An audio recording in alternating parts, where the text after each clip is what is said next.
What if I told you there's a secret formula for success? Not just a theory, but a law. A formula so powerful that one of the wealthiest men in history, Andrew Carnegie, believed it could change the world. But only if it was shared with everyone, freely. He gave this incredible task to one young man, starting a journey to unlock the very code of human achievement. This is the story of that secret. Everything, and I mean everything, rests on this one simple, powerful idea. Truly, thoughts are things. Just let that sink in for a moment. Have you ever had a dream that felt so real you could almost touch it? An idea that just wouldn't let you go? That's not just your imagination running wild. According to Napoleon Hill, that is a real, tangible, creative force. Every great invention, every massive fortune, every world-changing movement started its life as a single, focused thought. So, Napoleon Hill took on Carnegie's challenge. And this wasn't just some job for him. It became his life's obsession. For 20 years, he sat down with the greatest minds of his time. We're talking Thomas Edison, Henry Ford, Theodore Roosevelt, over 500 of the titans who literally built the modern world. He was looking for the pattern, that golden thread that connected all of their incredible successes. And the book that came from that epic quest, Think and Grow Rich, well, it became a phenomenon. Just look at that number. Over 100 million copies sold. That's a testament to just how timeless and powerful its message really is. This book hasn't just changed a few lives, it has transformed millions. And it can do the same for you. The only question is, are you ready to let it? Now, before we go any further, we have to be really clear about something. When Hill talks about riches, he's not just talking about a fat bank account. He's painting a much bigger picture. Riches can mean amazing relationships. It can mean perfect health. It's about achieving the freedom to live life completely on your own terms. It's about building a life you truly love, not just making a living. To really get this idea, to feel it in your bones, Hill starts us off with two stories. And these aren't just little anecdotes. They are powerful parables that show both sides of the coin. One is a story of a completely impossible dream coming true, and the other is a tragic warning about what happens when you give up. Let's dive in. First, I want you to meet Edwin C. Barnes. Ever had a dream that seemed so big, so crazy, that you were afraid to even say it out loud? Well, that was Barnes. He had one single, all-consuming desire. He wanted to go into business with the great Thomas Edison. Not just work for him, become his partner. A pretty bold dream for a guy who had absolutely nothing. So just try to put yourself in his shoes for a minute. He didn't know Edison from a hole in the wall. No connections. And to top it all off, he was so broke he couldn't even afford the train fare to get to Edison's laboratory. For most people, that would have been the end of it. A nice little daydream, and then back to reality. What would you have done? But Barnes wasn't most people.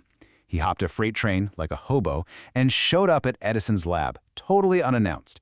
And Edison himself said later that he saw something in Barnes's eyes. It wasn't the look of a vagrant, it was the look of pure determination. A look that said, I am here for what I came for, and I will not leave until I get it. Barnes started with the most menial jobs in the lab, but his mind wasn't on sweeping floors. It was always focused on that partnership. His big break came when Edison created a new invention that nobody else believed in, but Barnes saw its potential. He sold that machine with so much passion that he ended up making a fortune for them both. He literally thought himself into a partnership with the greatest inventor on the planet, all from a single burning desire. Now, for the other story, this one's not a triumph, it's a warning. It's about a man named R.U. Darby who got swept up in the gold rush. He staked a claim, he worked like a dog, and then he hit the jackpot, a rich vein of shimmering gold ore. His dream was coming true. But then, all of a sudden, the vein disappeared. The gold was just gone. Darby and his uncle kept digging, desperate, but all they found was useless rock. Can you imagine that feeling? The taste of success, so close, and then nothing. Defeated, they just quit. They sold all their machinery to a local junkman for a few $100 and went home. But the junkman, he was smart. He hired an engineer who took one look and realized the truth. The gold vein hadn't vanished. There was a simple fault line in the rock. The gold was waiting for them, just 3 feet from where Darby had stopped digging. The junkman went on to make millions from that mine. A chilling reminder that sometimes we give up just before the big breakthrough. So these two stories, they perfectly illustrate the very first principle, desire. And I don't mean a wish or a hope. I mean a white-hot, burning, all-consuming obsession. This is the real starting point of any and all achievement. So, how do we create that kind of fire? Well, Hill gives us a very precise 6-step formula.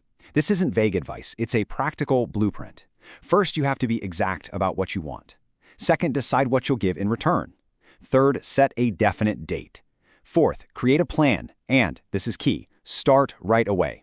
Fifth, write it all down. And sixth, read that statement out loud twice a day, every day. You have to see it, feel it, and believe it before it becomes real. When you practice those 6 steps, something incredible starts to happen. You begin to build the second principle, faith. Now, this isn't necessarily about religion. In this context, faith is a deep, unshakable belief in yourself. It's the absolute conviction that you can and will achieve what you set out to do. It's knowing, without a doubt, that it's already on its way. So, how do you build that kind of unshakable faith? The tool is called auto-suggestion. It's really just the scientific term for what we talked about in Step 6. By repeating your statement, full of emotion, you are planting powerful seeds in the rich, fertile soil of your subconscious mind. Your subconscious then goes to work for you 24/7 to make that desire a reality.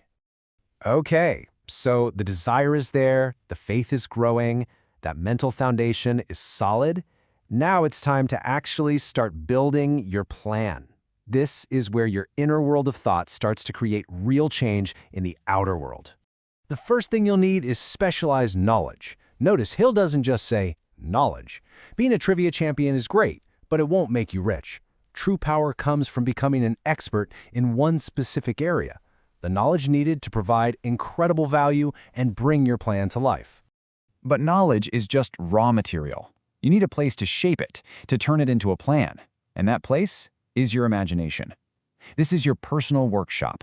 It's where all plans are born. It's where you can take old ideas and combine them into something brand new, just like the founder of Coca-Cola did with a simple syrup recipe and a brilliant marketing idea. And here's a secret that almost every successful person understands. You cannot do it alone. The next principle is the mastermind. This is about surrounding yourself with smart, driven people who are all working towards a common goal. When 2 or more minds come together in a spirit of harmony, it's like a third, invisible, super powerful mind is created. So you have the fire of desire, you have faith, you have a plan, and you have a team. But a blueprint is worthless if you never actually start building. This next set of principles is all about action. It's what separates the dreamers from the doers. The next principle is decision. Hill discovered that every single one of those 500 successful people had this in common. They made decisions quickly and confidently, and once they made a decision, they were very slow to change it. Indecision is the thief of opportunity. It's a habit you have to break if you want to succeed. And once you've made that firm decision, you have to back it with pure, stubborn persistence. This is the quality that Darby was missing when he was just 3 feet from gold. It's the raw willpower that says, I don't care about temporary failure. I will see this through to the end. It is the iron spine of all great achievement. So never, ever give up. Are you starting to see the path now? It's actually a very clear, logical process. It starts with the burning desire, which is fueled by unwavering faith, which you build through autosuggestion. That creates your plan, which you set in motion with a swift decision, and you see it through to the end with relentless persistence. It's a roadmap that anyone, including you, can follow. You've come so far. You have the formula, the map, all the tools. But there is one final, giant obstacle standing in your way. And this enemy isn't out there somewhere. It's inside of you. It's the most powerful and destructive force you will ever face. It's your own fear. Hill identifies 6 basic fears that plague all of humanity. The fear of being poor, the fear of what other people will think, the fear of getting sick, the fear of losing someone you love, the fear of getting old, and the fear of death. These are just states of mind. And because they're states of mind, you have the power to control them. So, what is the ultimate antidote to all 6 of these fears? It's the very thing we worked on back in the beginning. Faith. You see, fear and faith are opposites. They cannot occupy your mind at the same time. One will always dominate the other. The more you feed your faith, the more you will starve your fear. I want you to remember this powerful line from the book. Riches are shy. They have to be attracted deliberately. They have to be wooed. Poverty, on the other hand, is bold and aggressive. It requires no effort on your part. It will claim you if you do nothing. The choice, in the end, is always yours. And so we end exactly where we began, with a single thought. The entire journey starts right now with you. Don't put this off. Grab a piece of paper and a pen and answer the most important question you will ever ask yourself. What is your definite purpose? What is it that you desire with every fiber of your being? Write it down. Make it real. Your future is a blank page, waiting for you to write the first word.